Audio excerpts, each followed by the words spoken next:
Another day, another basketball stories na naman ang pagkukwentuhan natin. At ngayon nga ay pag-uusapan natin ang balitang mag-i-improve nga na po si Zaccharie Risacher sa Dallas Mavericks at ang balitang bagong move na gagawin ngayong offseason ng Golden State Warriors. Sa loob lamang nga po ng 2 taon ay tinanggal na nga po agad ng Atlanta Hawks ang kanilang 2024 first overall pick na si Zaccharie Risacher matapos nila itong i-trade noong nakarang araw papunta sa Dallas Mavericks. At dahil nga po sa ginawang pag-trade sa kanya ng Hawks, ay itinuturing na nga po siya ngayon bilang isa sa mga worst first overall pick sa history ng liga, since napakadali nga po siyang sinukuha ng Hawks.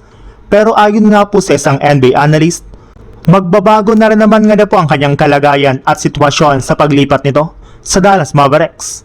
Hindi nga po kagaya sa Hawks ay mas magiging prioridad nga po si Zaccharie Risacher ng kanilang coaching staff. Mas maraming playing time nga po ang ibibigay nila sa kanya at posible nga po na maging parte pa siya ng kanilang starting lineup sa susunod na season. Alam naman nga po ninyo na nakatutok nga po ang Dallas Mavericks sa pagpapa-improve ng kanilang mga players habang nagiging competitive sila sa West. Plano rin naman nga po nilang gamitin si Zaccharie Risacher para maging bagong katandem ni Cooper Flagg sa mga susunod na season. Sa ibang balita naman, kagaya nga po ng napag-usapan natin, once nga na po na makuha ng JSW sa Lebron ay gagawa na nga po ang kanilang team ng iba pang move para mapalakas ang kanilang lineup. At kabilang na nga po dyan ay ang pagkuha na lang muli kay Klay Thompson kung sakasakali man na maging available ito sa buyout market kapag in-wave na nga po siya ngayong offseason ng Dallas Mavericks.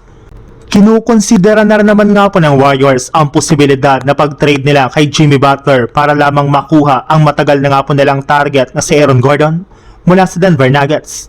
At kung sakali man nga po na mabigo ang Warriors na makuha either si Aaron Gordon o di kaya si Klay Thompson, ay sisikapin na lang naman nga po nalang kunin si DeMar DeRozan na hanggang ngayon ay isa pa rin naman nga pong unrestricted free agent.